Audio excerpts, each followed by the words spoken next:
Today's Shifting Gears brought to you by Holly.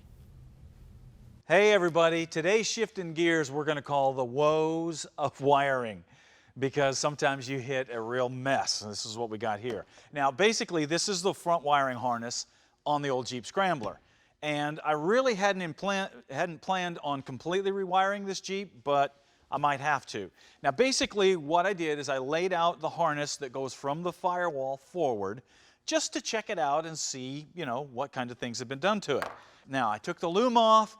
Here's what I found. Check this out. Okay, whoever was in here made some really bad splices and covered them with duct tape. Now, if you're the one doing this, stop it. Now obviously you shouldn't be using duct tape. If you don't know why, you don't need to be doing wiring at this point. The guy that did this probably is not an idiot. He probably knew what he was doing. He probably just didn't have the right tape. He probably didn't have the right connections and didn't want to run to the auto parts store for a $3 piece of, for $3 connections or whatever. So he was in a hurry and did this kind of thing. That's usually how it goes.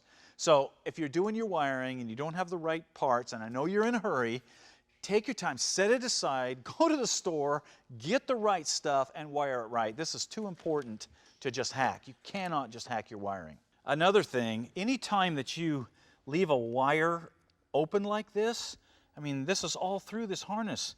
I don't know why those were cut, and I sure don't know why they were left uncapped. Listen, if you're going to cut a wire and terminate it, cut that off, put a cap on it, and terminate it right. Don't just leave this open.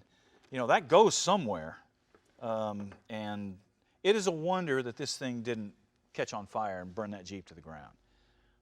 This is a mess. I didn't expect this.